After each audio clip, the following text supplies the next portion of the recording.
بسم الله الرحمن الرحيم والصلاة والسلام على أشرف المرسلين. السلام عليكم. Bonjour tout le monde. Aujourd'hui, on va voir un examen final qui a été proposé sur le module signaux aléatoires et process stochastique pour niveau Master 1. C'était le 15 janvier 2019, la durée 1 heure et demie.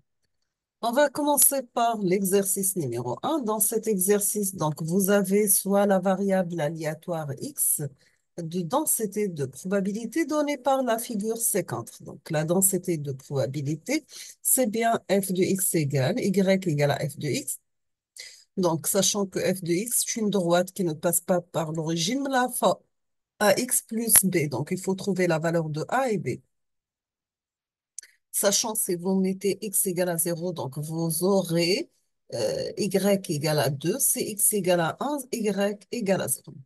La première question, on vous demande de calculer la probabilité P de x compris entre 0 et 0,5.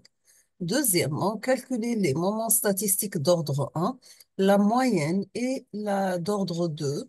Donc, calculer les moments statistiques d'ordre 1 et la moyenne, c'est la valeur moyenne, et le moment statistique d'ordre 2 et calculer la variance. Donc, la variance, c'est toujours le moment d'ordre 2 moins le moment d'ordre 1 élevé au carré.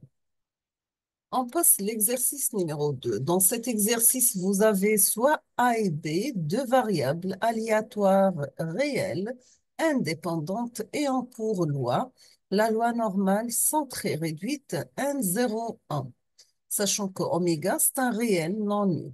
On définit trois process par x de t égale a cosinus oméga t, y de t est égal à b sinus oméga t, z de t égale à x de t plus y de t.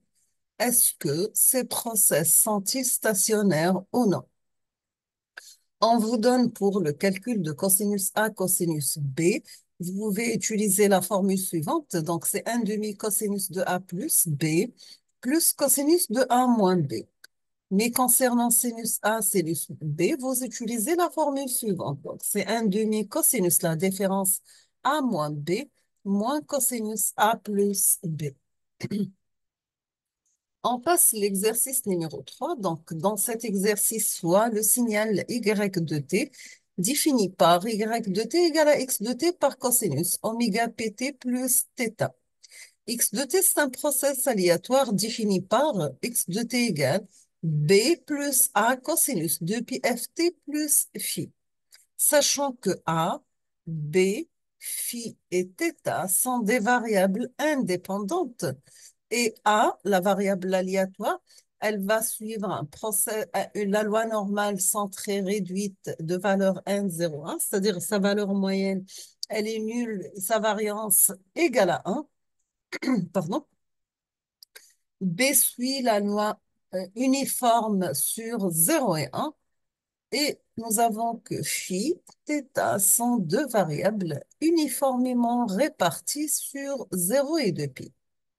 Sachant aussi que oméga p, elle est une constante. La première question, on vous demande de montrer que x de t est stationnaire au sens large. Deuxièmement, calculer sa densité spectrale. On note m de x, la fonction d'autocorrélation Rx de taux et Sx de f, c'est bien la valeur moyenne, la corrélation Rx de taux et la densité spectrale de puissance respectivement du signal x de t. On vous demande de calculer la moyenne et la corrélation de y de t en fonction de Rx de taux. Quatrième question, est-ce que y de t est-il stationnaire au sens large? Bien sûr, pour vérifier la stationnarité au sens large, il faut qu'il ait une valeur moyenne qui est égale à une constante. Et bien sûr, la deuxième condition, il faut que sa fonction d'autocorrélation Rx T1 T2 égale Rx de taux, sachant taux c'est égal à T1 moins T2. On passe la cinquième question. Dans cette question, on vous demande de calculer la densité spectrale de Y, de puissance de Y de T, en fonction de la densité spectrale Sx de F. On vous donne pour la loi normale, vous calculez la valeur moyenne de X bar A plus B sur 2 et pour la variance égale A moins B, le tout élevé au carré sur 12. Sachant que la densité spectrale de puissance, c'est bien sûr la transformée de Fourier de la fonction d'autocorrélation.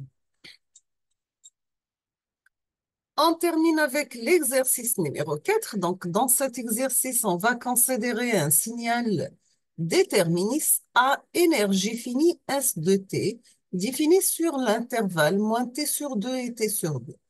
On va considérer S de t égale un recte de période t de t moins t sur 2. Donc, qui est égal à l'intervalle entre moins t sur 2 et t sur 2 égale à 0 sinon. La première question vous demande de déterminer la transformée de Fourier et la densité spectrale d'énergie du signal S de t définie ci-dessous. On vous donne sinus x égale exponentielle gx moins exponentielle moins gx sur 2g, x de t moins t0 égale, c'est A pour transformer de Fourier x de f multiplié par exponentielle moins g de pi f t0. Donc, en utilisant la propriété de retard d'après les propriétés de la transformée de Fourier. Sachant que le module de exponentielle gx égale le module de exponentielle moins gx égale à 1.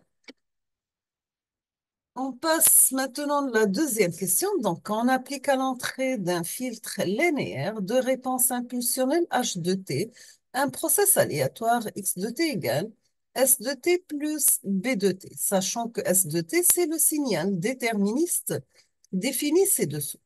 Et B de t, c'est un bruit additif blanc gaussien de moyenne nulle. On vous demande d'expliquer ce que cela signifie. Et après, on vous demande de donner le schéma de ce système linéaire invariant. Maintenant, nous avons que la sortie du filtre s'écrit la forme y de t est égale ys de t plus y du bruit b de t. La question vous demande de donner l'expression de ys de t en fonction de s de f et h de f.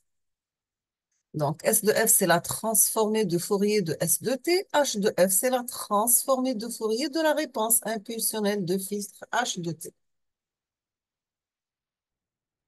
Pardon. On passe à la question numéro 5. On vous demande de donner l'expression du rapport signal sur bruit de la sortie du filtre défini comme le rapport des puissances du signal et du bruit, sachant que le rapport signal sur bruit, le SNR égale la puissance de Y de S divisé par la puissance de Y de B. La sixième question est la dernière question, bien sûr. Dans cette question, on vous demande de donner la fonction du transfert de ce filtre H de F quand la densité spectrale du bruit vaut SB de F égale 1,0 sur 2. Donc, nous sommes arrivés à la fin de cette vidéo. Je vous remercie infiniment pour votre attention, sachant que vous aurez, Inch'Allah, la solution de ces exercices dans les prochaines vidéos. Merci beaucoup pour votre attention et à la prochaine.